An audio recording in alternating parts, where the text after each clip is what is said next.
let's talk about the latest on Dave Chappelle, because he's been all over the news this week. And it's been sort of an interesting thing. One of the things he's getting criticized for in his latest Netflix special is he was accused of pitting the trans community against the black community, and not sort of understanding that there are a lot of black people who are also trans, and not understanding that there doesn't need to be a war between black people and trans people in general, right? And he has stood his ground. He has not apologized for anything. Netflix has stood behind him, though Ted Sarandos, one of the leaders, has said he probably could have been more sensitive in sort of rolling it out, the head of Netflix.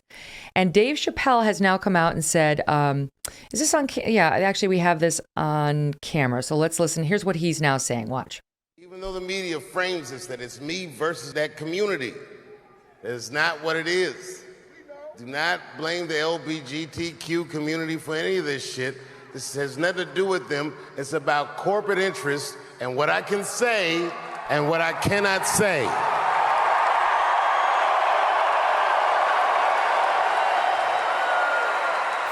To the transgender community, I am more than willing to give you an audience, but you will not summon me.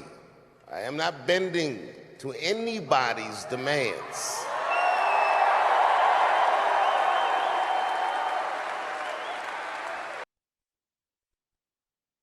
Sort of an interesting thing. I mean, to me, I see, normally the media would definitely be siding with Dave Chappelle as a black man who's made it in a tough field, comedy.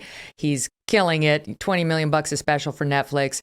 But he touched another one of their, golden geese, the trans community. And that's a third rail. The trans activists will be very, very loud and coming for you no matter who you are. And so far, it's sort of this standoff. It's like there's impasse. Dave's not bending, and Netflix hasn't bent, which is shocking, but good.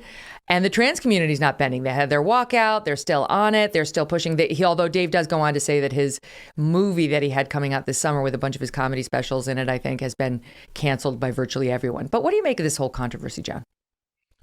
It's the issue of degree. The idea seems to be that he's not allowed to say things, that there are things that he's not supposed to say. So it's not that he said some things that some people didn't like and they explain why, tartly and maybe even abusively. The idea is that he shouldn't have said it, and a platform that shows him saying it and supports him saying it deserves to be walked out upon. In other words, he sinned. The way people are behaving is as if he's committed some kind of heresy. This is a very unusual kind of behavior, unless you understand that we're talking about religion. And so however you feel about his comments about the trans community and who he's aligning against who, what's interesting about the whole thing in the socio-historical perspective is the notion that what you do when you don't like what people are saying is forbid people to say those things, make it so that everybody's afraid to open their mouth about those things. And the problem is that despite the cathartic pleasure that there is in telling people to shut the F up, and I completely get it, you have a sense that, and I don't mean sense of power, that makes it sound like they're walking around with a mallet. You feel like you can make a difference and you can get what you want. Anybody would enjoy that. And especially if it's about something that you're sensitive about, such as whatever your identity happens to be. But the thing is, after you do it, you're not stopping people from thinking it. And I'm not sure people fully realize that just because you can't say something out loud doesn't mean that people aren't having conversations behind your back. Doesn't mean that they're not going to keep thinking what they're thinking. You can't control what people are thinking. The words are just an expression of it. And unless that's what people want, that people can think things, but just not say it in public. And the problem is, why would you want that? Why are you seeking that? What you really think is that you're changing the world, but you're not. You're just zipping people's mouths shut.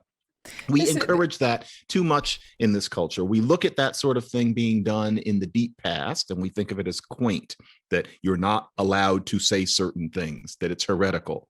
Now we just use different words like hegemony and social justice, do the same thing, and think of it as the height of sophistication. I'm not sure it is.